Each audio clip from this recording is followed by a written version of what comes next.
Hello everyone, and welcome to Fictional Vortex. So we are back with an interesting series on what if Naruto had sealed of Bloody Fox. But before we start, I just want to remind you to please subscribe to my channel and hit the like button if you enjoy my content. Let's start the story. It was an average day in the village hidden in the leaves. At the front gate, Team 7 was waiting for their sensei Kakashi Hitaki. Among those waiting were the finest rookies produced this year. First, the number 1 rookie, Sasuke Uchiha. Then there was Sakura Haruno, who had the highest grades in the class and the Uchiha's number 1 fan. The last member on the team was named Hiro Hyuga. He was the twin brother to Hinata Hyuga and most likely to become the heir to the clan. There was no difference in appearance between himself and his sister. They both had short blue hair and the same eye color. Duh. They even wore the same style of cloths, except his jacket was always left unzipped. But, in attitude, they were opposites. Hiro was focused and never stammered. He was also a bit arrogant, but not at the Uchiha level. Their sensei finally arrived with their client Tazuna. "Are you sure about them?" asked Tazuna again. "They don't seem all that strong." "Relax," said the lazy shinobi.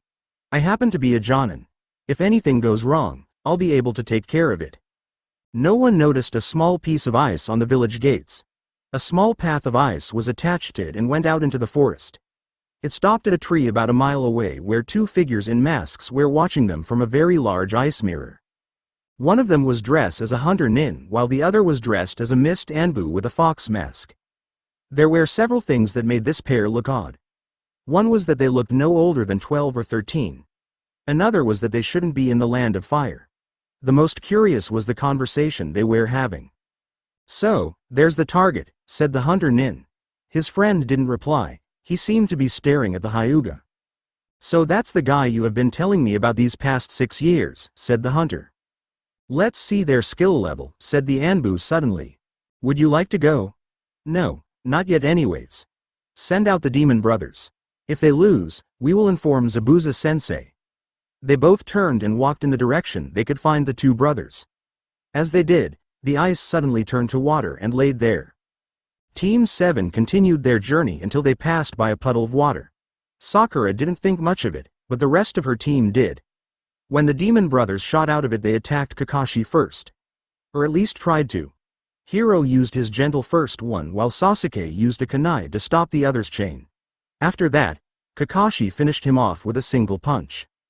"Tazuna, you got some explaining to do," said Kakashi. Tazuna spilled his guts out to them about Gato and the problems in Wave. While this was happening, no one noticed more ice on the tree behind them. "So, think Zabuza will be interested?" asked the hunter nin. "Yes. I believe he will want to fight them personally. With him taking care of this, the mission will be over sooner." "Yeah, then you can go on that date with the fish girl," said his partner with a smirk. A few days later, Team 7 entered the land of waves. Once they got into range, a rabbit was let loose to distract them.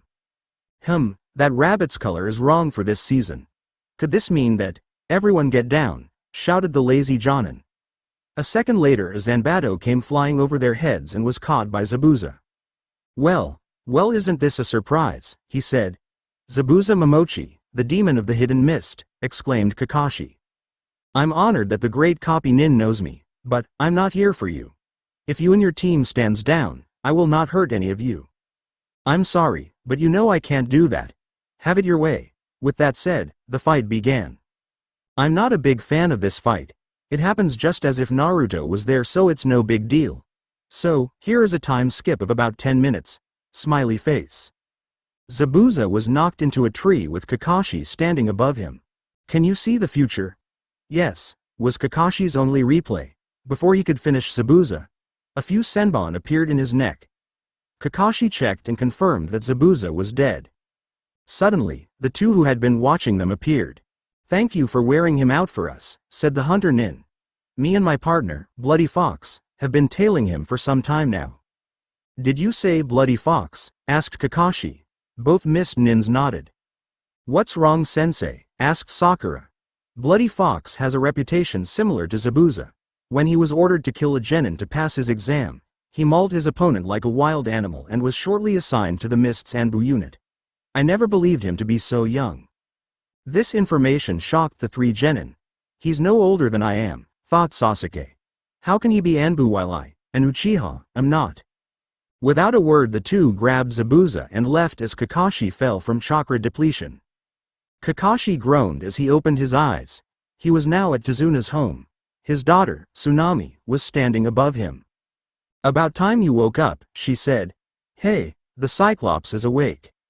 At that, his team quickly came to him. Sasuke and Hiro didn't say much.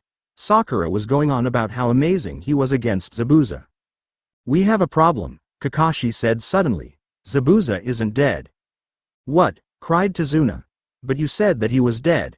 We saw these two kids take him. Yes, replied Kakashi, and that's the problem. They were supposed to get rid of the body right there, but they didn't. Also the weapon that was used is used to stun, not kill. Also, it is rare to see a hunter nin and an Enbu working together with no backup. With these facts, I'm sure he's alive. Suddenly there was a knock on the door. Oh, he's finally here, said Tsunami as she went to answer the door. Suddenly, everyone heard a very loud and annoying voice. Hey, Miss Tsunami, I got that order for ya, said the youngster at the door. Thank you Naruto, said Tsunami with a smile and she accepted a large basket. Would you two like to come in? Sure, said Naruto who dragged a girl in with him.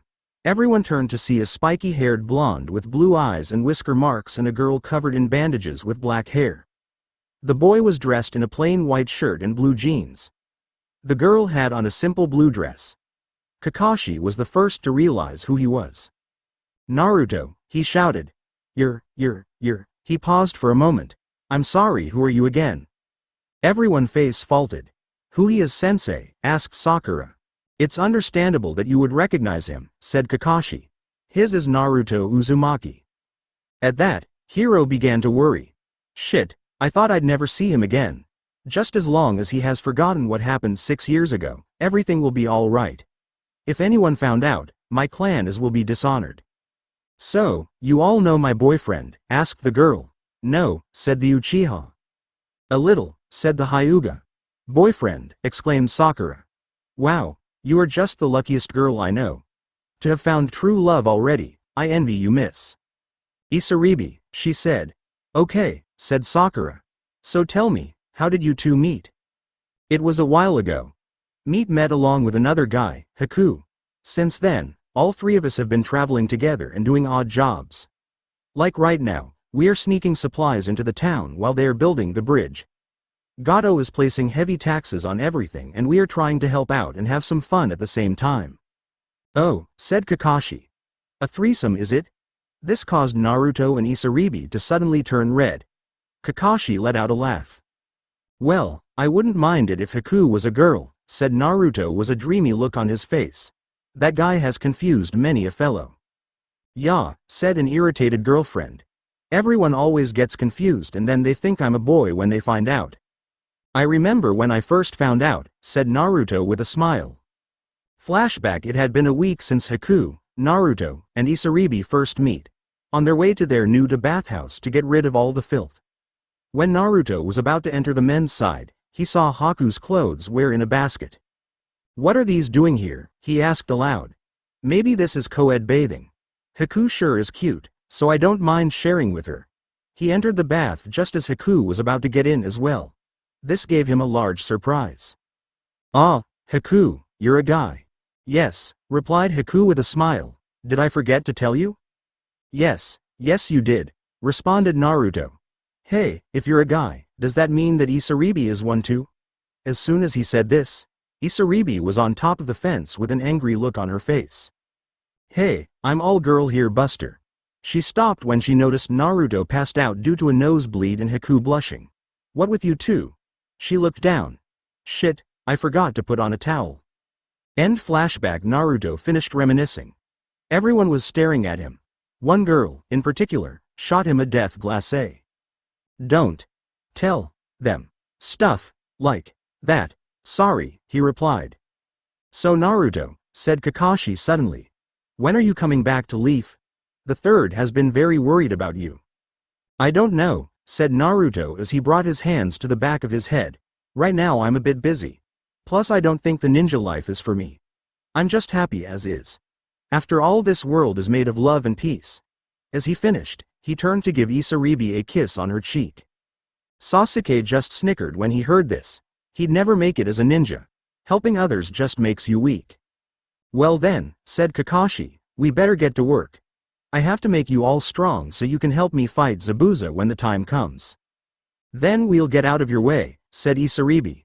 She and Naruto then left, promising to come by later in the week with more food and other supplies. Later that day, Gato was yelling at an injured Zabuza. You call yourself a demon, he shouted.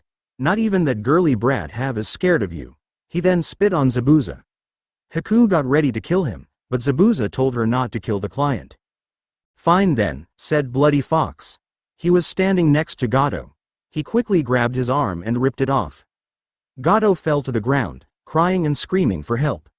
Fox's hands began to glow red and he touched the bloody wound. The smell of burning flesh could be smelled by anyone in the room. Soon the bleeding stopped. Gato looked to where his bodyguard were and saying that they had been knocked out by a girl who looked half human and half fish. Know your place, weakling, said Fox, in a cold and quiet voice. You are only as powerful as we allow you to be. We are only doing this for the money and can easily get another job. Now, the only reason I didn't kill you for that insult to my sensei was because he taught us never to kill the hand that feeds us. Let this be a reminder of what we can do. Why yes, I understand, said Gato as he crawled out of the room. That wasn't necessary, said Zabuza. I know, said Bloody Fox in a more cheerful voice. But I have had some pent-up aggression for a while now and needed to let it out. Besides, that stupid little man was asking for it. Zabuza, said the fish girl, I have sent a letter to Mist saying that our team still hasn't found you and will be staying in this area for about another 2 weeks looking for clues. Excellent, said Zabuza. After this is done, you 3 will continue to be my spies in Mist till I need you again or I'm ready to try another takeover. Yes, Zabuza-sensei, said all 3 of them. Hey Fox, come over here, said Zabuza. Bloody Fox calmly walked over to his sensei. Hold out wrists. I have a present for ya. Kakashi stood in a clearing watching Sasuke try to walk up a tree. Try being the key word. The first day, both Sakura and Hiro had completed the exercise. Only Sasuke had yet to complete it and it pissed him off. He was the only Uchiha left, so failure was not an option. He had to get the power needed to kill his brother. He had to. Hey, came a loud voice. Where is that pervert ninja and that stuck-up ass? We're over here, Naruto, shouted Kakashi in Naruto's direction. He turned to Sasuke. I know you don't like him, but please be nice. He is supplying us with food and other things for a cheap price. Also, I want to try and bring him back with us. Sasuke fell to the ground. Why bother with that loser? He has no skills and would only slow us down. He's useless. Well, said Naruto as he walked into the area with a large bag, if I'm so useless, then I don't think I can get you the scroll you wanted. Sasuke had asked Naruto yesterday if he could find a scroll with fire jutsus. Naruto had written it down along with a long list of items that the rest of the team wanted. I didn't think you could do it anyway, said Sasuke. Oh Kakashi, said Naruto, ignoring the Uchiha, I got the latest issue of that book you order. He reaches into the bag and then tosses an orange book at Kakashi. Sakura's shampoo is here as well. I also got Hiro some new sandals and your scroll, Sasuke. Naruto sets the bag down then grins at the 2 in front of him. Not bad, Naruto, said Kakashi while he starts reading his new book. We could use someone like you in the supply department in the village. I don't know, said Naruto as he scratched his head. I really like what I'm doing now. I go where I want and do what I want. Plus I have friends that I don't want to leave. I just can't abandon them.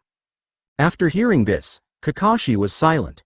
He told his team that those who don't follow the rule wear trash and those who disregard their comrades wear below trash. Naruto seemed to know this very well. Hey Sasuke, said Naruto. Why are you training so hard? I mean, what is the reason behind all your hard work? I train so that I may one day kill my brother and then I will rebuild my clan. I may be out of line here, but shouldn't it be the other way around? Sasuke glared at Naruto. Yes, you are out of line. What do you mean by that, Naruto? Asked Kakashi. Well, he is the last Uchiha. If he fights his brother first and loses, then won't that mean his clan bites the dust? At this, Sasuke began to sweat. I mean, if it were me I'd just focus on restoring my clan so that if I fail, there is a backup ready. But hey, I'm just a nobody and you're a genius. With that, Naruto began to walk away into the woods. Kakashi watched him, his eyes narrowing. Why'd I get the feeling he's up to something? What does he know? I'm from a great and powerful clan and he's just dirt. There is no way I can lose. But, what if he's right? Over in another part of the forest, Hiro was practicing his gentle fist. His thoughts were elsewhere. Flashback. Brother, when is Naruto coming? Asked Hinata. Ever since she met the blonde, her confidence had begun to increase. She had stopped stammering and had greatly improved to a level where she could beat her brother in a spar. You didn't hear, said Hiro with a small smirk. Hear what? He left the village. To say that Hinata was upset by this was an understatement. She was devastated. He was one of her closest friends. The one person that she trusted more than her own family, the person who she secretly teaching gentle fist to was gone. What was worse was that he didn't say anything to her. Why? She asked with tears running down her face. Who knows, replied Hiro, who was fighting the urge to shout out the truth. Maybe he got tired of this place and left. Or maybe he turned traitor and is selling secrets to the enemy. Present Hiro's smirk grew as he remembered that day. That was when Hinata began to revert to her old self. The way she was before she met Naruto and became a threat to him. Normally, if twin boys were born, the first one gets to be head. But, in situations like theirs, the stronger of the two becomes the head. But now, he didn't have to worry anymore. Her strength was gone forever. Suddenly, there was a sound come from the behind him. Hiro turned around to see a very pretty. Her face looked soft and her long black hair seemed only to enhance it. Hiro's mind went into overdrive with fantasies of him marrying her. Yes, she will make an excellent mate. Sorry, said Haku, I didn't mean to bother you. I was just out for a short walk. You're far from the village, are you lost? As he said this, Hiro walked up to Haku until they were face to face. No, I enjoy long walk. Not to mention the village has lost its beauty. Then, Hiro kissed Haku on the lips. This, as you can imagine, shocked the hell out of Haku. You will be mine, said Hiro as he pulled back, and I always get what I want. I'm sure you do, said Haku as he turned around. As he walked away, his calm face was replaced by one of rage. I'll kill him. Sakura and Tazuna were walking home from the bridge when they came across Isaribi. She was handing out candy to some children when she spotted them. Hey Isaribi, called out Sakura. Nice to see you again Sakura, said Isaribi. Oh Tazuna, Naruto is dropping off more supplies to your house. Would you like to walk with us for a while? Asked the old man. Sure, but I do have to get ready for my date tonight, said Isaribi as she began to walk with them. You are so lucky, cried Sakura. I have been trying everything to get Sasuke to notice me and nothing works. It was the same with me and Naruto, said Isaribi with a smile. He used to only see me as a friend or a sister. No matter how many advances I made, he remained clueless to how I felt about him. So what did you do? Men little to go on the offensive, she said. See, men like to be the ones making the advances and work for the girls they want. I was making myself too easy for him. So I started asking other people out and Naruto let his jealousy take over. Wow, maybe I should try that out with Sasuke. How about you come with me and Naruto? We can set you up with Haku and we can make it a double date. Are you sure? Asks Sakura as Isaribi begins to walk in a different direction. Don't worry. Just meet us by the lake in the woods at 6. Later that night, at 6, Sakura met Isaribi at the lake who had brought sandwiches. Haku was there as well and he kind of freaked out Sakura. I mean, he looked hotter than she did and was wearing his pink outfit. Sakura just stared at him for a while. Haku, I told you to wear something nice. Sorry Isaribi, said Haku, but this is my nicest outfit. That's just sad. Excuse me, interrupted Sakura. Where is Naruto? Over hey, said Naruto as he came jogging up to them. He was carrying a cheap karaoke machine. Sorry I'm late. I had to make an odd delivery. Elsewhere, Orochimaru was looking at the book his assistant, Kabuto, had given him. What am I going to do with a Bible? Asked the Snake Man. As the boys set up the machine, the girls gossiped. So, how did Sasuke react when he heard you were going out? He flipped out. I had never seen him like that. This was an exaggeration. All he did was grunt louder than usual and destroy 6 or 7 trees. "Hey girls," said Naruto as he walked up to them. "The machine is ready." "Hey, I just noticed something," said Sakura as she looked at Naruto's wrists. They had been bandaged. "A little accident," said Naruto as he waved the question. "Now let's have some fun." And fun they did have. Haku sang, "I Need a Hero," however his dancing creeped everyone out. Think Shirk too. Naruto did a selection of Linkin Park. Isaribi sang, "A Talent for Love," and "God Help the Outcasts." Finally Sakura decided to sing, "Perfect Day." After they finished singing for a while, they decided to eat a few sandwiches. While they ate, Sakura was asked a lot of questions about her training and what her team knew. Not thinking much about this, she answered each question truthfully. About 2 hours later they headed back towards Tezuna's home and ran into Inari, who was crying his eyes out. "You're all going to die," shouted the boy as they walked up to him. "Gato is going to kill you, so you are wasting your time here." "At least someone is doing something," replied Haku. "Shut up, none of you know the pain we are feeling. None of you know what it's like to suffer for no reason." "You little," started Naruto before Isaribi interrupted him. "Calm down," she said. "No way," he said before turning back to Inari. "What do you know of suffering? Did your family and friends abandon you after a very difficult time in your life?" he said, glancing at Isaribi.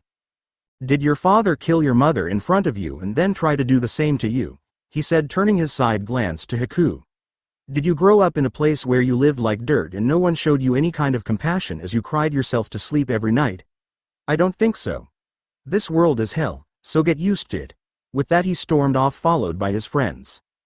Sakura watched them leave for a few moments. She then helped Inari back into the house and told Kakashi what had happened. "It seems Naruto found people who have felt similar pain," was all he said. Back at Gato's place, Zabuza was talking to his 3 students. "Have you learned anything new?" asked the Demon of the Mist. "Kakashi seems to favor the Uchiha more than the rest. The girl and the Hyuga have trained solo for the most part other than team exercises. They will be easy to pick off," said Bloody Fox. "Good. I want you 3 to train and be ready by the end of the week. Fox, I don't want you to take off my gift until you have no other choice. I don't think that will be necessary with these guys, but train hard anyways. Haku, make sure your chakra reserves are full and more on your speed. Fishy, work on those medical jutsus I gave you." Dismissed. Flashback. Isaribi finally hit land. It had been a week since she left her village, after Orochimaru had let her go. She had hoped that the villagers would have understood that what happened to her wasn't her fault, but hate is so much stronger than mercy, so was fear. Her body was in its transformed state, making her look like some kind of humanoid fish creature. She didn't care who saw her. All she hoped for was an end. An end to the pain and the hungry. Who could love a monster? "Hey, are you okay?" came a voice. "Haku, come here and give me a hand." Isaribi felt 2 sets of hands grab her and pull her out of the river. She felt the cold snow press against her scaly skin. She opened an eye and saw 2 other children. They both looked worried about something. For a second, she thought they were worried about her, but how could they? She was a monster. She felt fabric press against her. She opened her eye again to see one of them had taken off his shirt and had been trying to dry her off. A few seconds later a 4th person came. "Well, what do we have here?" said a large man that Isaribi could barely make out. 2 kids with bloodline limits and some other brat. He pointed to the one drying here. "Get out of my sight, you do not interest me." "Shut up," yelled the boy. "I'm sick of people thinking I am worthless. I do have worth. I will be noticed. Who are you to judge me?" As the boy said this, Isaribi could feel an odd power coming from him. And so did the man. "Interesting," said the man. He came over and patted the boy on the head. "Looks like I misjudged you, kid. In fact, you remind me of a clan I heard about. Come with me and I will give all 3 of you power and respect. In return, you will be my weapons. It is this or death, make your choice." Present Kakashi and the rest of Team 7 were finally ready to escort Tezuna to the bridge. As they walked out the door, they were greeted with the smiling faces of Isaribi and Naruto. Naruto had in his hand a basket. "Tezuna, I got that order you asked for," he said. "Great, "Why don't you two come with us to the bridge?" said Tazuna. "What did you order?" asked Kakashi. He was eyeing the basket, but something else worried him. What it was, he didn't know. It was as if something was out of place. "Just some things for the workers who haven't given up hope," replied the old man. They need it now more than with each passing day. Fewer people stayed to help with the bridge. Only a handful of people were left. Over by the bridge, 3 figures were getting ready to greet their guests as they hid in the mist. They stood amongst the fallen villagers who had been at the bridge at the time. Zabuza looked down at Bloody Fox and Haku. Haku was wearing his usual Hunter Nin attire. Bloody Fox, however, was dressed like a mini Zabuza. From the way he wore his headband to the style of his pants. There were a few differences. First, he was wearing a black muscle shirt. Second, he didn't have bandages around his face, he had a mask. Finally, no Zanbatu. "Is there something on your mind, Fox?" asked Zabuza. "Only one thing, Zabuza-sensei," replied Fox. "I want to fight the Hyuga." "This is an odd request from you. Any reason?" "I'll explain later." With that, they were silent for a while. "They're late," said Haku. About 10 minutes later, Kakashi and crew arrived at the bridge and were shocked to see all the work crew dead. "You're late," shouted Zabuza and Haku together. Fox's sweat dropped. "Well, we got lost." "Hey, wait a minute," cried Kakashi as he realized what he was saying. "How can we be late? I didn't know that we had an appointment." Zabuza looked at Haku. He shrugged, saying that he knew he forgot something. Suddenly the area that was covered with mist became thicker. "Crap," thought the lazy nin, hiding mist jutsu. Luckily, Hiro activated his Byakugan. "Kakashi, there are 7 clones surrounding us." As he said this, Sasuke began to shake. This didn't go unnoticed by Zabuza. "Looks like those kids of yours are still weak. Look at that one shake." "I'm shaking," said Sasuke, with excitement. With that, he destroyed 5 of the water around them. "Looks like you might have an opponent in speed, Haku," said Zabuza. Sasuke looked back at his teammate who had not turned off his bloodline limit. "Your math sucks, Hiro. There were only 5 clone, not 7. "They are right behind Tazuna," insisted Hiro. Team Kakashi turned their attention to their rear and only saw Naruto and Isaribi with smirks on their faces. A second later, they dispersed. The mist began to lighten up so that they could see Zabuza and his 2 friends. "I was getting tired of this farce," said Bloody Fox. This was the first time he had ever spoken in the presence of the Leaf Team. His voice was familiar. A second later he moved his hand to remove his mask, allowing his enemies to see his face. He had blue eyes, blonde hair, and whisker marks on his face. He smirked at the socked faces before him. Haku did likewise. "Naruto." "Haku," said Sakura. "How can this be? What's going on? I don't understand." "You don't know how long I have dreamed of this day," said Naruto, ignoring Sakura. "I thought of every possible way I could take my revenge. The ways I could make you suffer.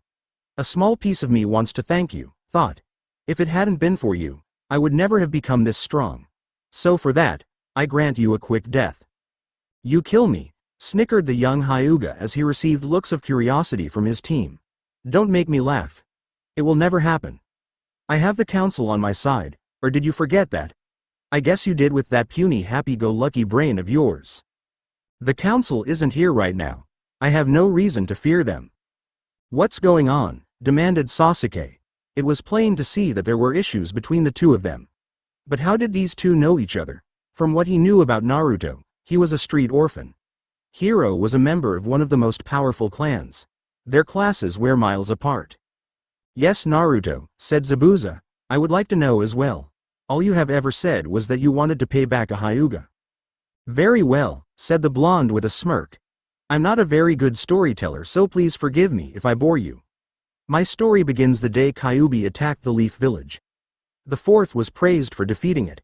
However, his victory was the cause of my suffering. You see, he couldn't destroy the Kyuubi. So he sealed it in a baby who was born on that day. Me."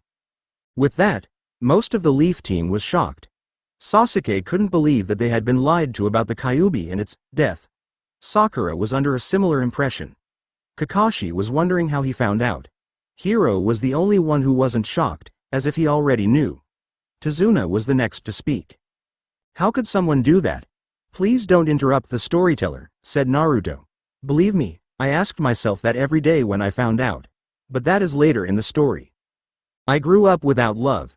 I was hated by the leaf with very few exceptions. I wanted one thing, someone to notice me as more than trash on the street. When I was 4, I meet Hiro and his sister Hinata for the first time. Naruto looked up at the sky, letting old wounds resurface. I believed, from the deepest corner of my heart, that I had finally found people who could see me. Hinata was shy and nervous. Hiro seemed like he always had a lot on his mind. They showed me what it was like to play games with other children and be a normal child. I was so happy. Hinata and I began to spar. She needed help with the gentle fist and I wanted to help her. So she taught me the basics of the style and I helped her to the best of my ability. By teaching me, she became better. I remember her thanking me once when she had received a compliment from her father. A tear rolled down Naruto's face and fell to the ground and he paused. Haku wanted to stop him from going any further, seeing the pain he was in. However, Zabuza placed a hand on his shoulder, stopping him. 2 years later, I stood waiting for Hinata. She was late and I began to worry. She was never late. Hiro came running up to me. He told me that Hinata would be getting the birdcage seal and would become a branch family member if I didn't do something. I trusted him and ran to where I was told to go.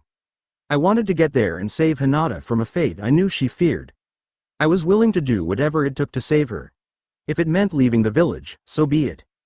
When I arrived there I didn't see any sealing ritual. I was an advanced training session of the gentle fist and saw 8 trigrams 64 palms. I was discovered and accused of spying on their training. Apparently there had been evidence of someone spying of them for a while. I tried to explain, but they didn't listen or believe me. Hiyashi Hyuga soon stood before me and told me to leave the village or the next day, he would kill me for being a spy. I left the village right after that. As I ran past the gate, I ran into Hiro who had a smirk on his face. He had set me up. As I accused him, he laughed at me. I still do, interrupted Hiro. I had a deal with the council. They found out that I was hanging out with you. I told them I only did it because my sister was fond of you. They told me about the fox and asked me to be a spy. I did it gladly. You see, they promised to put my name up in the future for Hokage. That is, if I could get them a reason to have you killed or banished. I thought it would be too long, you being a demon and all, but it was taking too long for my tastes. But what got me furious were Hinata's improvements. Father began to take more of an interest in her and I could feel my position in the head family slip. So I left the indications of the spy and set you up. The council was pleased with my work. Understanding flooded Kakashi's mind as Hiro spoke. That was why the boy left and his anger towards Hiro. Perhaps he had been misinformed about the demon inside Naruto or some other reason. Kakashi didn't want to lose another teammate, no matter the reason. He decided that once they got back, he would have a long talk with the Hokage. As you told me, said Naruto, not missing a beat. So I left and headed out towards Mist Country. There I meet Haku and Isaribi and the rest is history. I was trained under Zabuza Sensei till I was 8 and took the Genin exam along with them. I was placed with Zabuza Sensei and he got me into the Anbu training program, Hunter Nin program and Isaribi into the medic program. Although I am technically ranked a Genin, I am as strong as a low to mid Anbu. It was mostly thanks to Zabuza Sensei who helped me learn about the demon inside of me and to use its powers.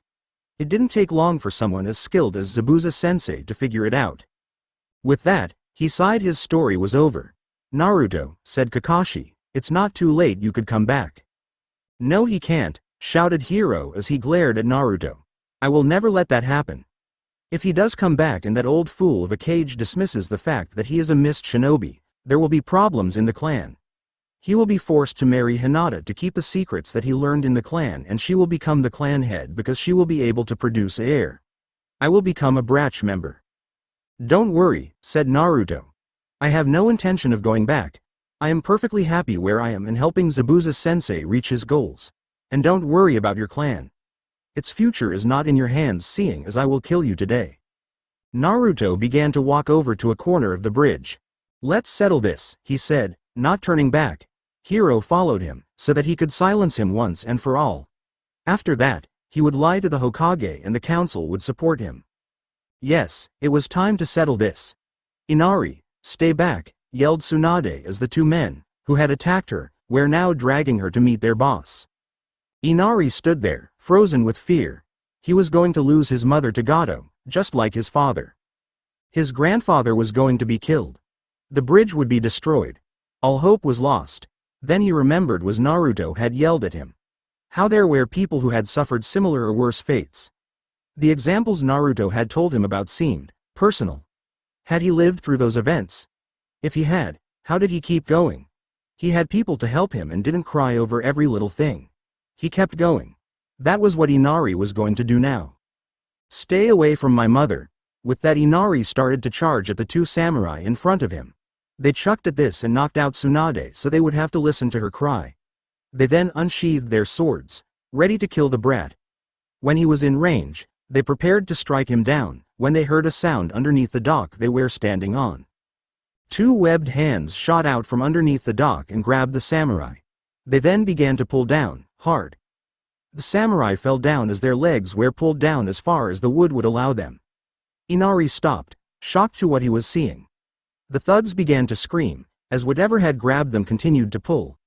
It came down to what was stronger, them or the wood. Which would give out first? Apparently, it was the wood. The two men were pulled underneath the water, screaming all the way.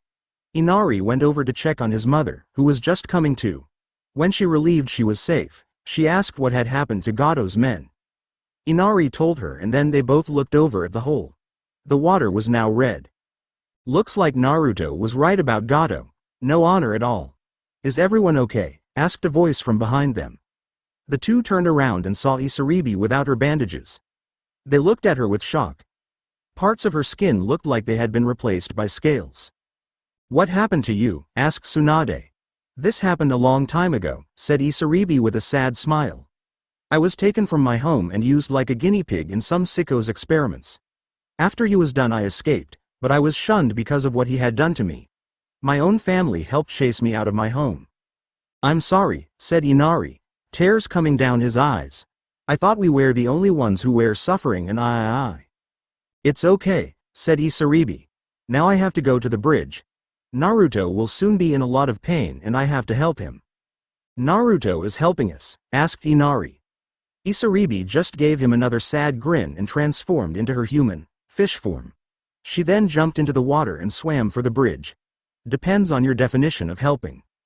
In an unrelated matter, Orochimaru was crying his eyes out. The book that Kabuto had given him was laid down in front of him, open to Genesis. He was wearing gloves because, for some strange reason, whenever he touched the book his hands began to burn. Why was that nice snake punished? He didn't do anything wrong. The injustice of it all. Back to Wave Country. Naruto and Hiro were walking away from the group. They were going to finish this. Kakashi, however, didn't want them to do this. Naruto had to be brought back to Leaf Village so that he could confirm his story. Hiro had to be there as well so that they could find out which members of the council had conspired against Naruto and broken the law. They both had to live. He moved to stop them, but Zabuza intercepted him. Where are you going, Kakashi? They'll kill each other. Well, if you can beat me, then you can stop them. Besides, he isn't your only student who is fighting. Kakashi looked over to Sasuke to see him fighting Haku. They were pairing each other's attacks at an amazing speed. Then Haku began to doing a series of one-handed signs. 1,000 flying water needles of death. Sasuke, seeing the ice needles shoot towards him, expelled a large burst of chakra from his feet and dodged the assault in the nick of time. Impressive, commented Haku. To reach this level in only a week is hard to imagine. A pity it is too little too late. Now I will give you a choice, give up and let me kill the old man or die. I won't back down, said the Uchiha. I will beat you and become stronger so I can kill my brother. Killing your own flesh and blood will bring you no peace. I should know, because I killed my father when he tried to kill me. You see, in the land of water, those with bloodline limits are hunted down and killed. My mother tried to hide and married my father, so after I was born. We were poor, but very happy. If only I hadn't awakened my powers, my family would still be alive. You don't understand, I have to do this, shouted Sasuke. I have no choice. You could forgive him and move on with your life. Like Naruto. Haku paused at that. I don't approve of Naruto's actions or his lust for vengeance. But that is the path he has chosen to walk. Besides, I owe him this much after all he has done for me. Like what? You would never understand, since you have no friends. Do not deny it. It is written on your face and edged into every action you take. You have no one in this world. I will show you the strength of the difference between us. Demonic ice mirrors. With that they were surrounded by Haku's ice mirrors. Sasuke, shouted Kakashi. Well, should we finish our fight, Kakashi? Said the demon of the bloody mist. Why, Zabuza? Why are you using children like this? Hee. They ceased to be children a long time ago, Kakashi.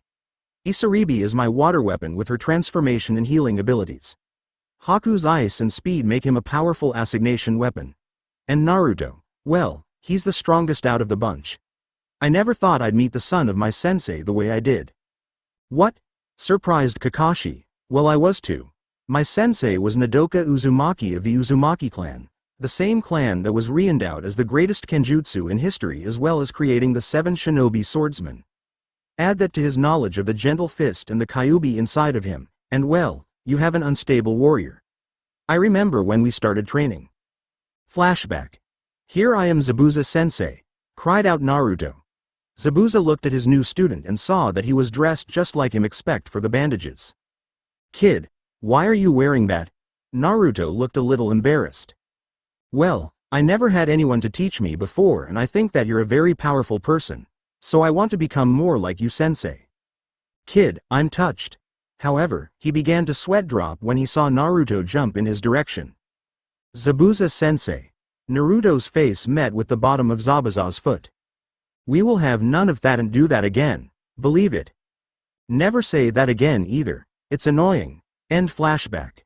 Ever since that day, the boy has been like a sponge, absorbing everything I could teach him and training like a madman. Will your Hyuga be able to defeat him? Over with Naruto and Hiro, they were having their own pre-fight talk. Tell me one thing, Hiro, why did you admit what you did? Because the cat was out of the bag and I could use this to my advantage.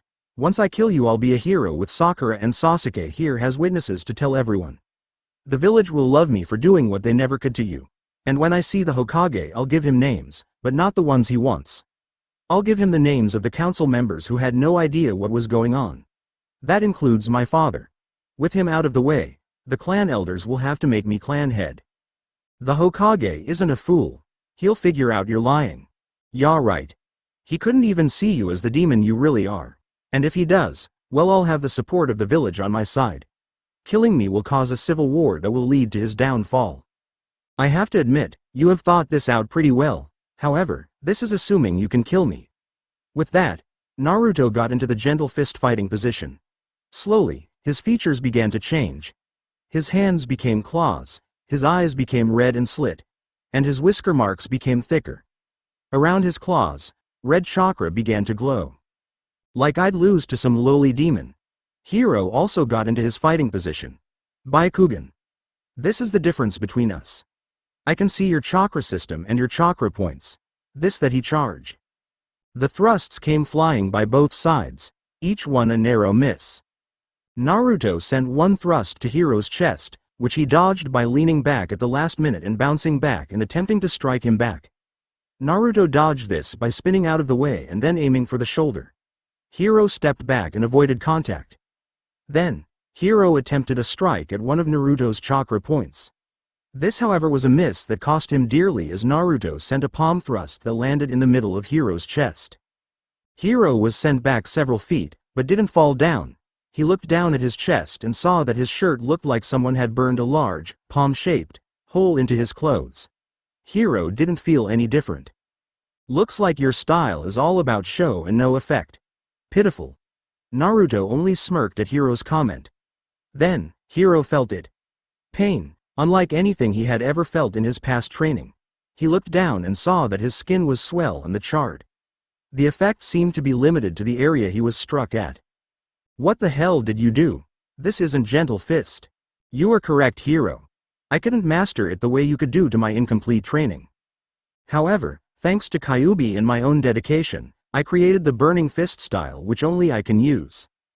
Gentle fist sends a burst of chakra into the opponent's organs and damages them from the inside where there is no way to increase the defense.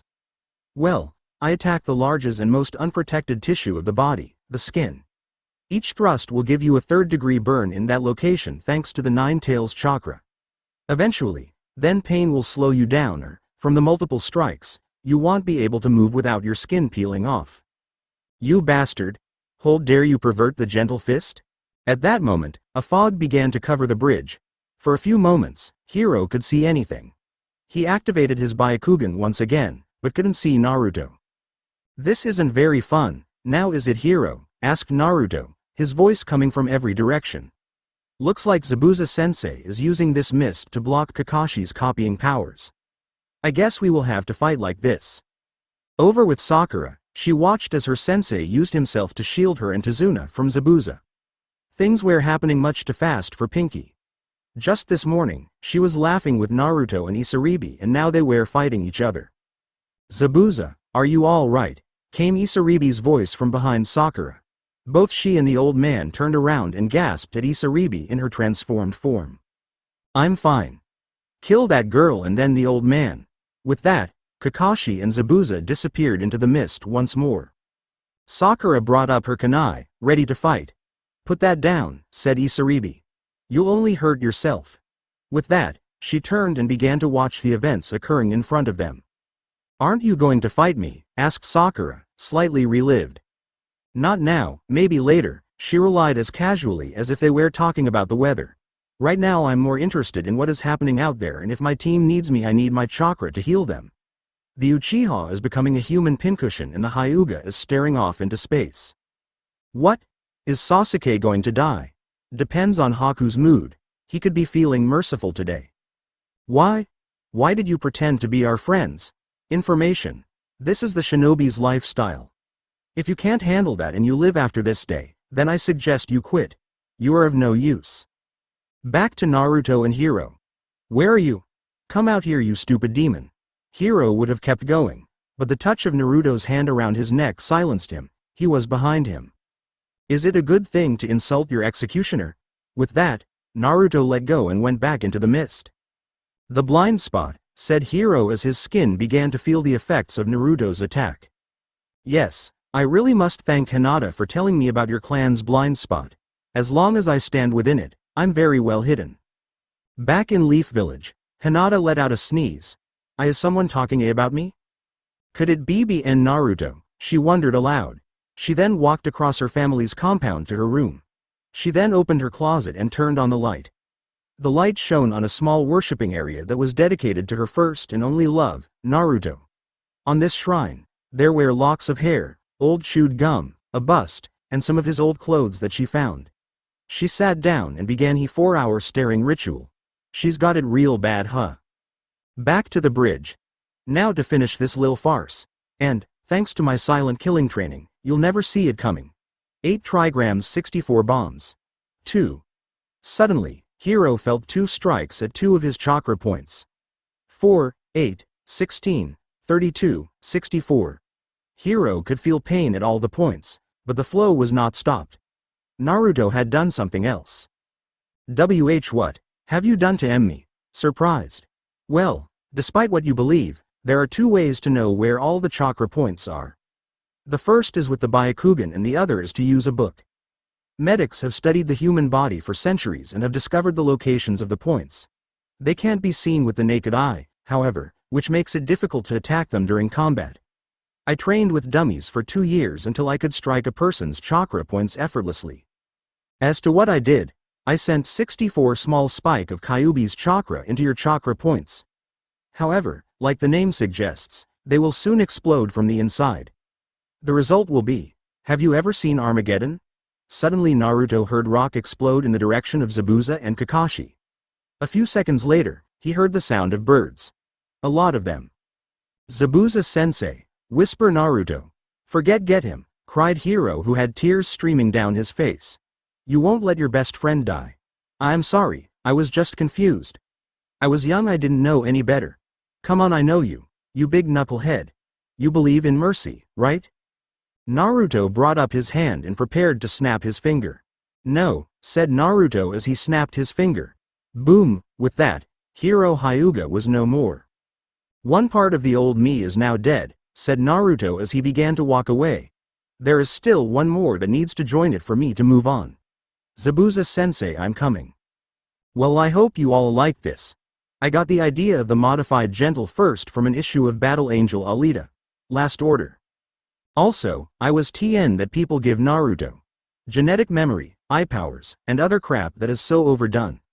Also, someone else is copying me and using Isaribi. Well, I got new for you, Buster. I did it first. Huh. Now, will Naruto be able to reach Zabuza in time?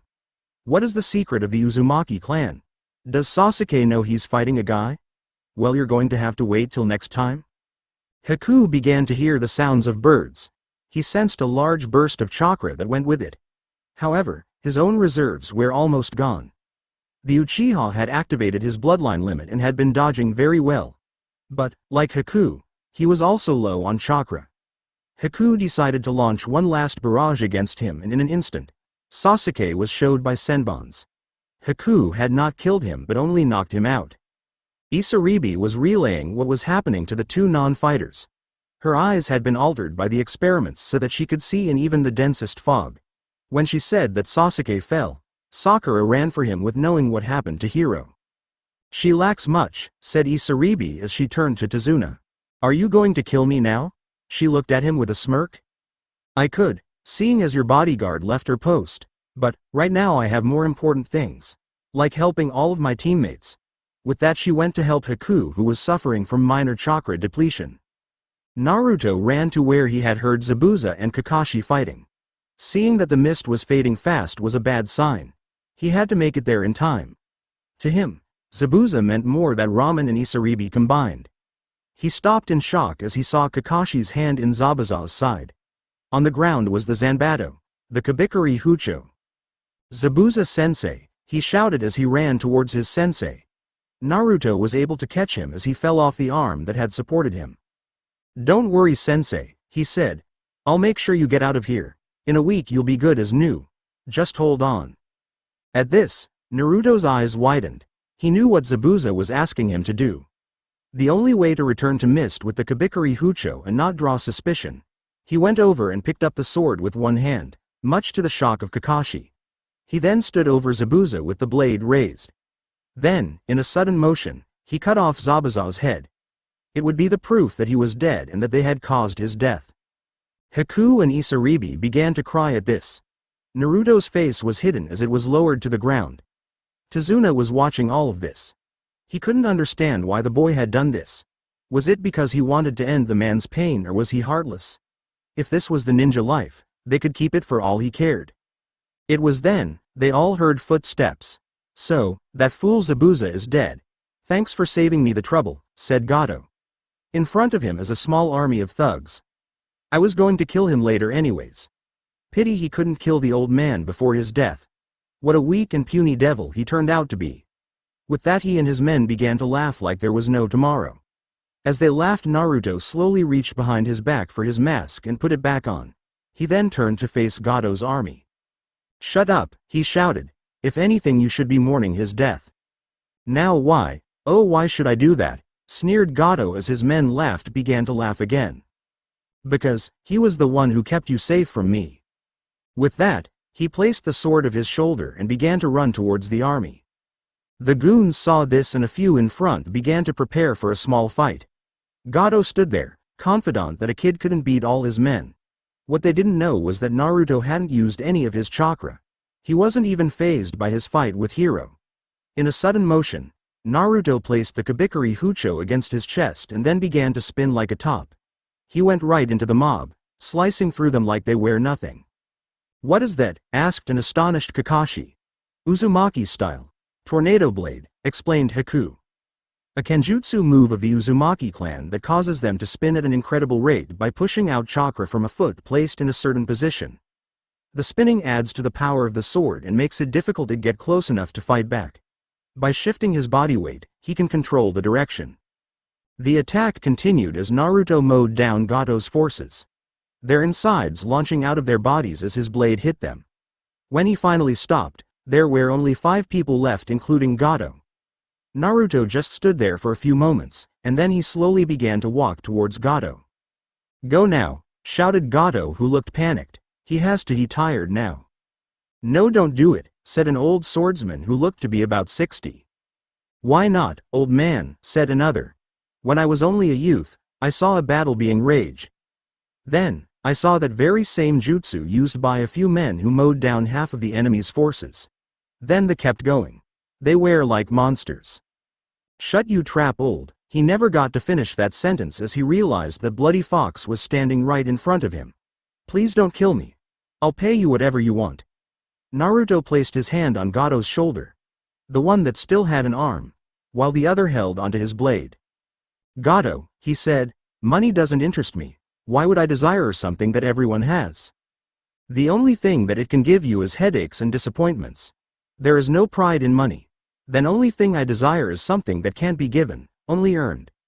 Think about that in the afterlife while you and Zabuza-sensei have a nice long chat. With that, the Kabikari Hucho went into Gato's chest. Now dead off my sword, asshole. With a sudden motion, he launched Gato's body off his sword and into the water, dead. Haku, during the massacre, had taken the remains of Zabuza and was gone. Isaribi ran to her boyfriend and held him tightly. He would have been proud of you, she said in a low voice only he could hear. Naruto, said Kakashi. I think it's time you came with me. You have an appointment with the Hokage. No, was the reply. I belong to the mist, now and forever. I know you are as tired as I am now. Besides, you have to scrape Hiro off the bridge. Kakashi turned to look for Hiro, wondering what had happened to him. He then saw the remains that looked like someone had forced him to eat some exploding tags. When he turned around, Naruto and Isaribi were gone. Are we late? Said Inari as he and the villagers had finally appeared to do something. The next day, Orochimaru had done what many people do when they start reading a new book. He went to the last chapter, Revelations, and liked what he read. He quickly called in the Sound 5 to his office. I have called you all here to tell you something very important. He points to the Bible. I have found the key to defeating the Leaf. What? Said the redhead, are we going to preach them to death? No, we are going to talk in biblical verse, he said with a grin. It'll add to our evilness. The rivers will run deep in the blood of the innocent as the fangs of the snake strike out at the people who once caged him. Stuff like that. The 5 of them just stood there, staring. They all believed that he had finally lost his mind. The next day. How long is he going to stand there? Complained Isaribi. Naruto has been standing there for 2 days straight. Give him time, said Haku gently, he needs time. Over by the grave they had dug for Zabuza's body, Naruto was just getting ready to say his goodbyes. Zabuza-sensei, I couldn't cry in front of you for fear that you would be ashamed of me if I did. You were like a father to me. The first person who believed that I had worth and could amount to something. You showed me my family history and told me about my mother, your former sensei. I will honor your memory and stop those fools running our village who are making our forces soft. When that day happens, I will be able to place flowers on your grave. If I don't, it'll be because I am in the same place as you. I don't mind that at all. With that, Naruto walked away to his teammates, ready to return to the mist. Therer. You're naming it what? The shouting of Sakura could be heard for miles. Yes, we are naming it the Great Naruto Bridge. After all, he killed Gato and his men. Despite some of the other things he did, I will think of him as a hero for what he lived through in your village and never giving up. With that, Tazuna walked away from the Leaf Ninjas. Their time in Wave was over. It was a week after the battle at the bridge and Naruto and his team were on a new mission. According to sources, most of the leaders against the daimyo were going to be having a meeting in a small town to decide their long-term battle plans. The Mizukage had ordered Naruto and his teammates to eliminate them quickly. After that, bring back their war plans to the Mist Village. Naruto came up with a very interesting idea. Welcome to the grand opening of the Wildflower Brothel and Strip Joint, yelled Naruto in front of a building he had rented. He had used a genjutsu on it to make it appear more like the kind of joint he was claiming it to be. Today only, all people fighting against that asshole daimyo get in free. That caught everyone's attention. It's a funny thing, war. Lots of men together all the time and no women. Being away from the girl you love. What a guy won't do to take the edge off after, I don't know, years of inactivity. Soon, There was a line at the door as general, sergeants, and soldiers were standing in line. They all caught a glimpse of one of the girls, in reality, Haku. They would be seeing. Naruto was at the front door, checking their ids. "Son," said one of the general, "aren't you a little young for this?" "Well, a guy's got to start somewhere. I mean, I can't keep traveling around forever," said Naruto with a foxy grin. "Wait," said another guy, "I know who that is. It's Naruto Uzumaki. He goes around making deliveries from people. Just ask him to get ya something and he will. He helped me out when I needed a new pair of pants." Naruto chuckled at that. Part of the reason was that he was glad no one knew about his real job. The other was remembering the mission he was assigned at that time. It was a simple espionage mission and the fool gave him everything he needed and more. No one ever suspected Naruto of being a spy. He was too loud for the job and the fact he was short fooled people into thinking he was younger than he really was. As the last of the people entered, Naruto closed the door and blotted it shut. He then reached into his jean pocket. He's wearing his civilian outfit, and took out his communicator. "You two ready?" he asked. "Just about," replied Isaribi. "Why do I have to do this?" cried Haku. "Because bandages and scales aren't a turn-on to most guys," said Naruto. "Now let's start the show." With that, Naruto put away his communicator and went into the main hall. "Welcome to the grand opening," said Naruto once he got on stage. The men cheered. "Now, meet the lovely Haku." Naruto then quickly got off stage as the music started to play. Haku came out dressed in his pink outfit and twirled on stage. All the perverts were drawn to him, thinking what most people think when they see him. Haku kept dancing for a few moments till he saw Isaribi give him the signal that everything was all set. He reached into his shirt and got the excitement of all the men. They were surprised when he pulled out a gas mask. A few seconds later they heard a whizzing sound and everything went dark. It didn't take long for the three of them to check the bodies and find the plans. 2 days later in Leaf, the Hokage was talking to Kakashi about his mission. At the first mention of Naruto, the old man's heart soared. He had believed the boy to be dead, but now he had hope that he would see him once again. That hope dissipated quickly as the story continued when he heard about who had taken in Naruto and the conspiracy of Hiro and the council. Then he heard about the death of Hiro and Naruto's actions after Zabuza's death. "It would seem, Kakashi, that there is nothing we can do about the council now." "What do you mean? We have no proof other than your words. If either boy had come back with you, we could have gotten to the bottom of this." At this, the Jonin was silent. He cursed himself for the fact he was unable to do anything to help Hiro. No matter what he had done in his past, he was still a teammate and a Leaf Shinobi. Then he remembered what Zabuza had said to him. "What do you know about the Uzumaki clan?" asked Kakashi. "Well, you are too young to remember them," replied the Hokage. "To give you a full understanding of them, we need to go back before the formation of the 5 great nations. Back then, all villages were small by comparison and some clans roamed free. The Uzumaki clan was one of them. They combined samurai sword skills with the ones of the shinobi. They were also incredible swordsmiths, the best anyone could find. Once the formation of the great nations began, they decided to stay where they were, in water country. At the beginning, they supplied the village with weapons like kunai and shuriken. Then, about a year after the formation of the village, there was an attack on the village by another who desired to take their place. 700 shinobi were about to attack the village, but before they reached their target, they were stopped by 7 of the stronger members of the Uzumaki clan. These 7 took out the army and started the legend of the 7 shinobi swordsmen. "So, how did Naruto get here and what happened to the clan?" asked Kakashi. "Sadly, there was a plague that hit their clan. Very few survived. The last surviving member left the village that held so many of her memories to find a degree of peace. Perhaps she thought it was retribution for all the lives the clan had taken or something to that effect. The only thing I know for sure is that she arrived here shortly before the Kyuubi attacked and was in labor. The rest you already know." Kakashi nodded. "So what will we do now about Naruto?" asked Kakashi. "We can't let what he did go unpunished." "I am sorry, Kakashi, but he is not a citizen of this village anymore. He is a shinobi of the mist and fought with a shinobi of the leaf. We cannot punish foreign shinobi. However, I hope to bring him back." "How?" asked Kakashi, his single eye growing big. "That is my secret. Now you will need a new member for your team."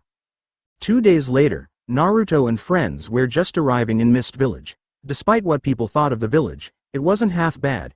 People were starving in the streets and killing each other like bloodthirsty monsters. The village was quiet and was designed with canals instead of streets. As they walked towards the Mizukage's tower, they ran accused the remaining 4 swordsmen of the village.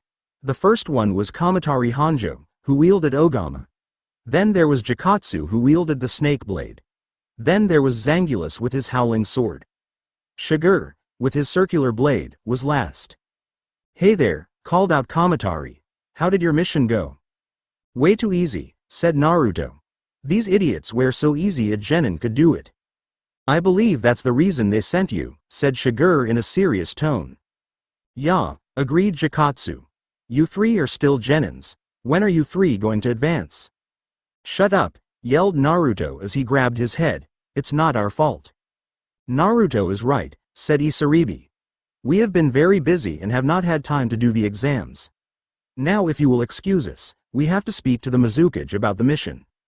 "Yeah, we have to go as well," said Zangulus. "See ya around." With that, the 4 of them left. "Why can't I get on that team?" moaned Naruto as they walked toward the tower. "I'm a good swordsman and they have 3 openings." "Naruto," said Haku firmly, "you have to be at least Chunin to get on the 7 shinobi swordsmen. Just wait for the next time we are free for the exam and we'll do it." "I don't know what the big deal is," said Isaribi as she leaned closer to Naruto. "If you do that, you'll have less time to spend with me." At this, Naruto's face turned bright red. They were soon by the guards and were sent into the Mizukage's office. The Mizukage was a fat man, to say the least. He made people like Dale the Whale, monk reference, look skinny. Add to that he was lazy, couldn't leave the office, and wanted to change the traditions of the village like the graduation exam. And people wondered why Zabuza wanted to take over. "Ah, good you're bad," he said as he put down his pudding. "Now, give me your report." "The mission was completed," said Naruto. 66 rebels have been eliminated and we have their battle plans. It also contains information on their hideouts, bases, and other detailed information. We took the liberty of leaving it with the Anbu before we came to see you." "Very well done," said the Mizukage as he took a bite of a cookie. "Now, I have something to tell you 3. Yesterday, I received a message for the Hokage concerning Naruto. He apparently wants to trade for him." "What?" they all cry out. "Yes, I was surprised by that as well." "They can't do that," said Naruto. "I am a citizen of this village now. Back there they treated me like shit and now after 6 years want me back. I don't get it." There was silence in the room until Haku spoke. "What is their reason and what are they offering?" "Glad you asked. The reason is that Naruto was born in their village and thus his citizenship there takes priority. Also, the fact that his mother chose to leave Mist tells them that it was her wish that Naruto not be raised in this village. Now to what they are offering, assistance in this civil war. This could save hundreds of lives and end the war in our favor," said Isaribi quietly. She turned to Naruto and saw the look of utter devastation in his eyes. They were once again taking away everything that made him happy and caring nothing about what he felt. Isaribi clenched her fists. "Now, what with all the long faces?" asked the Mizukage. "Do you really think he'll give them Naruto, who is the last of the Uzumaki clan?" "I think not." This news brought smiles to the 3 genins. "But this does give us an opportunity for a mission I had saved for another team. You see, once it was decided that the Leaf Village would hold the next Chunin exam, the Cloud came to us with information of an invasion that their spies had discovered. They saw this as a chance to collect something there that they wanted, but can't since the Leaf will be on high alert with them in regard to this. So, they want us to collect it for them." "What do they want?" asked Isaribi. It was Naruto who answered. "A Hyuga." "That is correct," said the Mizukage. "They want one female from the main house of the clan so that they can gain the secrets of their bloodline limit. If we accept the mission, they will help us and if it is completed they will give us their demon container." Naruto's eyes grew wide at this information. His emotions were a mix. On one hand, he didn't want to hurt the Hinata. On the other hand, the chance to meet a fellow vessel like himself and have him or her live in the same village was an amazing opportunity. "They think that a Hyuga is worth that much?" asked Haku. "Well, there are a few other things that they want. Like Naruto giving them lessons in the gentle fist style." I think the reason they want this is because they are looking at things down the road. A long-term plan, if you will. Their vessel won't be around forever and they need better insurance for the future. Here is your mission, said the Mizukage. I will inform the Hokage that you will be going using the exam to make up your mind on where you want to live. You will take the Chunin exam and wait for the invasion to start. Once it begins, you will abduct a Hyuga and bring her to the Cloud Village. Dismissed. Back with Orochimaru, the snake was about to enter the building once again. Are you sure you want to do this? Asked Tayuya. Orochimaru nods and steps into the church, only to burst into flames a second later. He begins to roll around screaming in pain. Tayuya finds some water and splashes it on him. Ah, it burns, cried Orochimaru. Guess I shouldn't have used holy water, she said as she sweat drops. Later that night Naruto was on top of his family's castle looking at the moon. That's right, castle. It was a design similar to that of other Japanese castles, but a bit smaller. Only 5 stories tall. But, that's not the point right now, is it? Naruto was on the roof, holding his sword up, this one hand next to the moon. His mind was a mix of emotions and old memories that had long since been forgotten. The mission had been issued and he had to do it. But, did he want to? Did he want to stay behind and help in the invasion or stop it? Part of him wanted to see all the people who made his life hell suffer. But, there were people in that village that had never done anything or didn't know any better. Was it right for them to die? Hey, you look weird, said Isaribi as she appeared next to him. She sat down next to him and began to hug her legs. I just have a lot on my mind, said Naruto as he put down his sword. I bet. You're finally going to be able to go home. This is my home, said Naruto with a hint of annoyance. She looked down at her feet of a moment, and let out a sigh. She too had a lot on her mind. She was afraid that Naruto might decide to stay in Leaf and pick up where he left off. She was afraid that she would lose him forever when he saw Hinata again. She decided to voice her concerns. So, you'll finally get to see her again. Who? He asked. Hinata. I can tell that you want to. We were friends once, said Naruto with a sigh. But, a lot can happen in 6 years. Besides, whether or not I want to see her is a moot point. We are assigned to kidnap her and take her to Cloud. But, she started, but Naruto interrupted her. If you are worried that I'll leave you for her, you're crazy. If there was anything between us, it would never work out. Not after I killed her brother. Besides, he said, turning to face her, she's nowhere near as cute as you. She smiled at that and gave him a nice long kiss. Well, that's done. Just so we are clear, Naruto and his team will be in the exams. Sorry to repeat myself, but I don't want any confusion or angry comments. They scare me. Haven't figured out if I should mention Naruto's father, not the fourth. Sorry. Well, I'll cross that bridge when I come to it. Also hope you all like the choices I made of the remaining swordsmen. I wanted variety with the weapons and skills. And to all you people who are sad about Zabuza, I'm sorry, starts to cry. I didn't want to do it. I felt it was the best motivation for Naruto and gang. I'm sorry. I'm sorry. I'm sorry. Naruto, Haku, and Isaribi walked past the front gate of the Hidden Leaf Village with less problems than they expected. Well, than what Naruto expected at least. They were wearing their fighting outfits like they had when on the bridge. Haku in his hunter nin uniform, Isaribi in her blue dress, and Naruto wearing the Zabuza look. Would you stop fidgeting, said an annoyed Haku. I can't help it, said Naruto. I keep expecting an ambush to happen at any moment. Then, in a swirl of leaves, the Hokage and several Anbu appeared in front of the mist nins. Naruto, said the Hokage, it's nice to see you again. Same to you, old man, said Naruto as he put on his fake smile. He hadn't had to put it on since he left this village, but some things a person just doesn't forget. Haku and Isaribi noticed it immediately. Thank you for greeting us, said Haku, who politely bowed before the third. It was my pleasure, he replied as he turned back to Naruto. Look how you have grown. I can't believe it's been 6 years. How have you been? I've been fine, Gramps.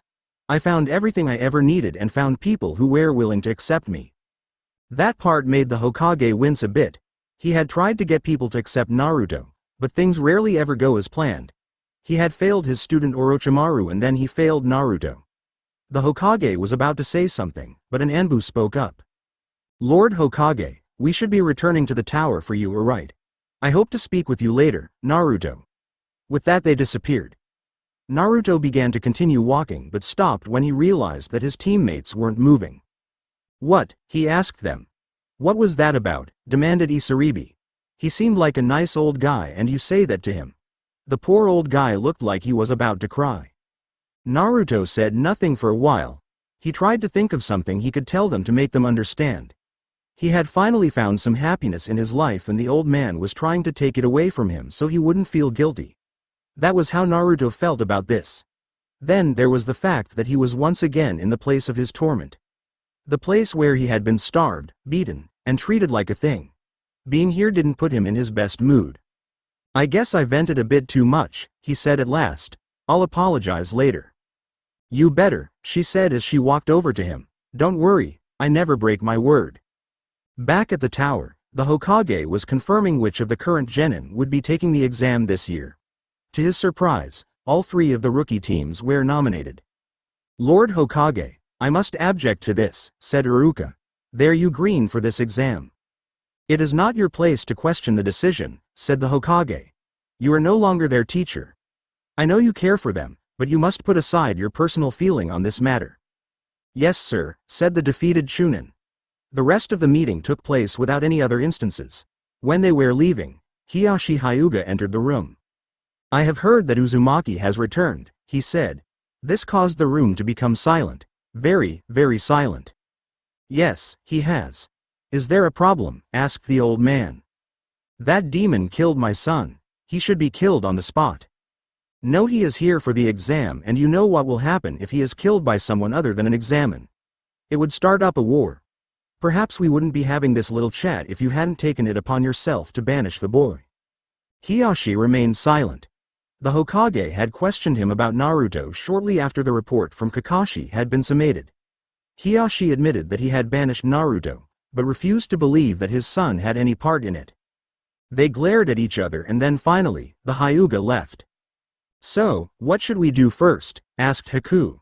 Why are you asking me? Complained Naruto as they turned a corner. Well, you know this place better than we do. A nice trip down memory lane. Where to first? Maybe where I was beaten, tied it up, and used as a piñata by some drunks. Sorry, said Haku quietly. No, sighed Naruto. I'm sorry, I snapped again. He would have said more, but he heard a voice several yards in front of them. Watch where you are going, said a guy in black pajamas. Sorry, he heard Sakura say. We were playing and not watching where we were going. Stop it, Kankuro, said a blonde girl. Sorry, but I don't like these little kids. Seeing them makes me want to kill them. Before he could do anything else, Naruto grabbed the handle of his blade and rushed at him. Kankuro stopped in mid-swing when he felt a blade press against the back of his head. He gulped in fear. How big of you picking on little kids? I guess that's the best anyone can expect of a sand nin, said Naruto in a cold voice. Kankuro put the kid down. Sasuke jumped out of the tree he had been hiding in and looked at Naruto in anger. He was getting ready to make a big entrance and amaze everyone with his skill, and this loser messes it up. Sakura was angry as well that he was making her Sasuke look bad. Naruto noticed this. I take it those angry looks are because I killed a teammate of yours, he said as he slowly lowered his sword. Or at least I hope so. I hate to think that it was something trivial like an egomaniac's image. He gave them a grin. You interest me, came a voice from the tree Sasuke had been in. Gaara, said the person called Kankuro with fear. Kankuro, you are an embarrassment to our village, said the person named Gaara. Sorry, was all he had to say. Gaara disappeared in a whirlwind of sand and appeared next to Naruto. They stared at each other for a few moments. I am Gaara of the desert, he finally said. Naruto Uzumaki, also known as Bloody Fox, said Naruto with a grin. He then held up his hand to shake Gaara's. When he didn't respond, Naruto simply grabbed his hand and shook it. That's what you're supposed to do when you meet someone. I see. You seem to know those leaf nins. Are they noteworthy? Nope. Pinky has no skills and Mr. Anger is just an Uchiha. Nothing special about them. With that, Naruto and his team began to walk away with the sand trio. What do you mean, just an Uchiha? We are the best in this village. Say that again when you are able to do something original, shouted Naruto as he continued to walk away. Wait, yelled Sakura. When they stopped, she continued. Why are you here? Foreign shinobi aren't allowed in other hidden villages unless they have permission. You are correct, said Haku politely. We're here for the Chunin exams. What? Shouted Sasuke. He would have said more, but they had left. Later they checked into a hotel where all of the other shinobi were staying for the exams. In the next room, a group of grass nins, really Orochimaru and the Sound 4, were settling in. Orochimaru turned on the TV to watch one of his favorite shows. You can do it, Puka, said the famous Snake Sanin. You can get that kiss. Go, do it for love. The others in the room sweat dropped.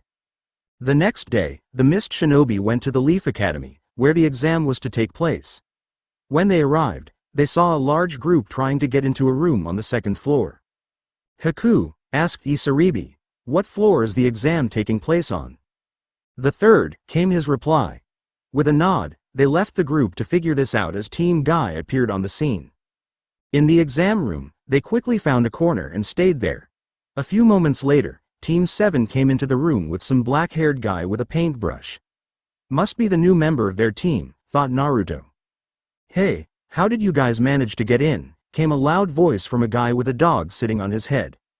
Don't bother Sasuke, said two girls in unison. Man, we're all here. How troublesome. Where is Hiro? I haven't seen him around lately.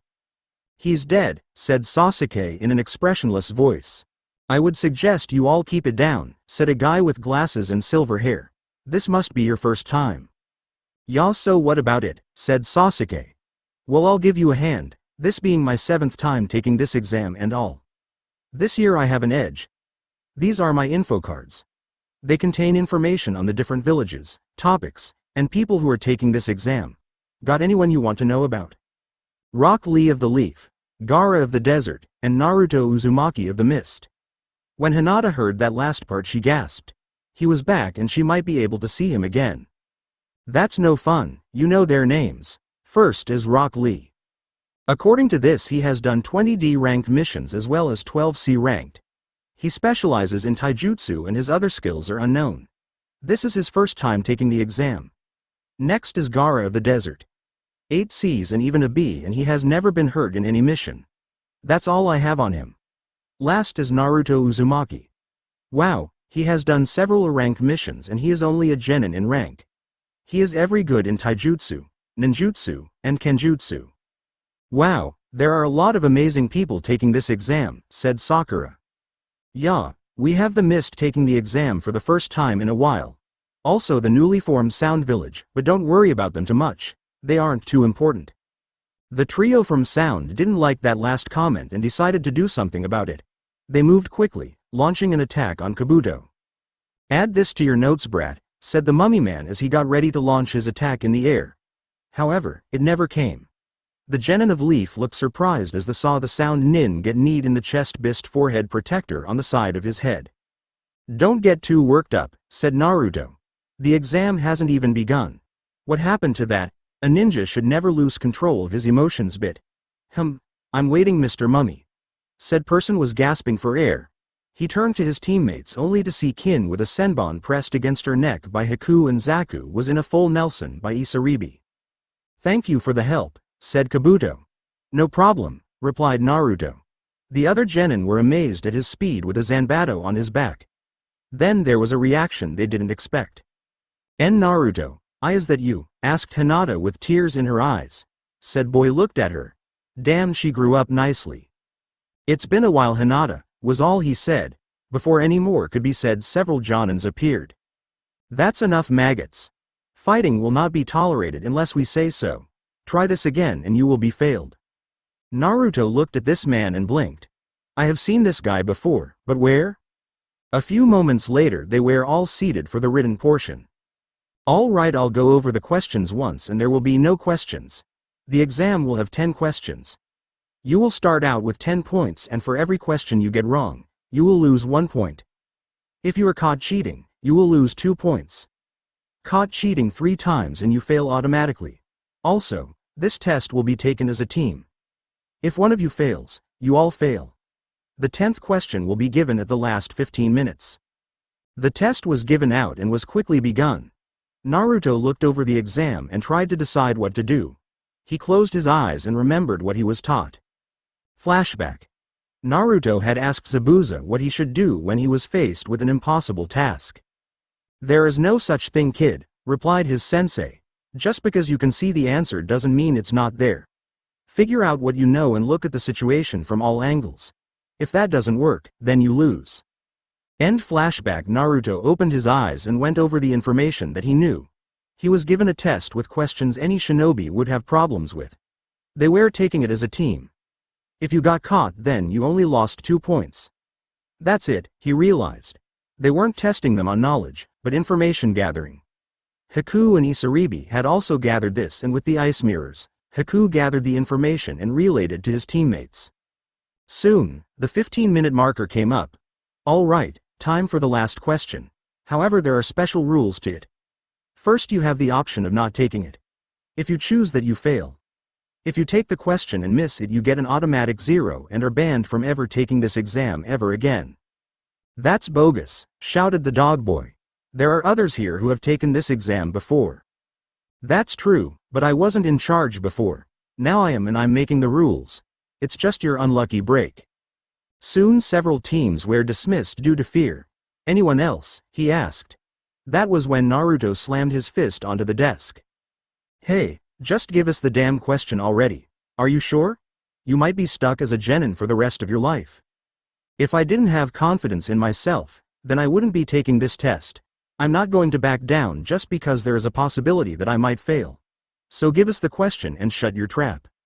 Ibiki noticed that everyone else had been encouraged by his words and were standing their ground. To say he was impressed was an understatement. He had never met anyone who could dispel the fear he placed in others with such ease.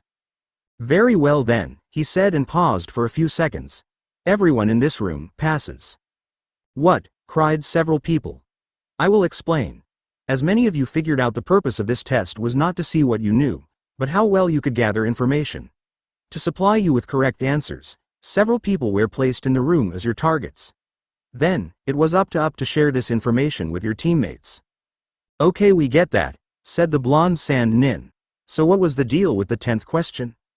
In the world of the shinobi, you will be given many difficult tasks like the one I gave you. When you get them, will you be able to say no because you don't have enough information?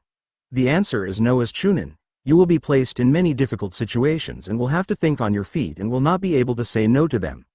The last question was to test your resolve. I congratulate you all on passing the first test. The celebration was short-lived as a large ball came in through the window, and out popped Anko behind a banner. All right, maggots, no time to celebrate. I am Anko and will be the proctor for the second test. Follow me. Everyone just sweat dropped. Isaribi and Haku were wondering if she was somehow related to Naruto. Naruto looked like he was thinking very hard. You're early, said Ibiki. 28 teams, you're getting soft, she replied. Maybe we just have a more talented crop this year. I doubt that. Don't worry, I'll cut them in half. Now I remember, shout Naruto. I saw you two in the park one night 7 years ago. In the park 7 years ago, thought Ibiki. Aw shit, he saw us. What are you talking about, loser, said Sasuke. Let's say I saw a very memorable show, he said with a grin towards Sasuke. Then he turned back towards Anko and Ibiki. I think the chains and candles were a bit much. All right, said a beet red Anko. Let's go and start the next exam. Well, that's it for this chapter. Hope you liked the ending. I couldn't help myself. Well, it looked better in my head at least. Sigh. Well, thank you all for your reviews and comments. Now, in both of my stories, I am at the Chunin exam. I had a hard time with Naruto, Ninja of the Sand, because I wanted all of my OCs to interact a bit in the Leaf Village. I really liked the first between Mitsukai and Hanabi. I am planning on a love triangle between them and Konohamaru. Lol. If any of you get the chance, please check out my first work ever. Now onto the votes. Naruto, Rin. 12 Ryoko. 9 Sayuki. 1 L Hazard. 2 Naruto, Tsunade. 12 Future is Hell. 1 The End. I hope you enjoyed this episode. Remember to subscribe and like this video. See you in the next part.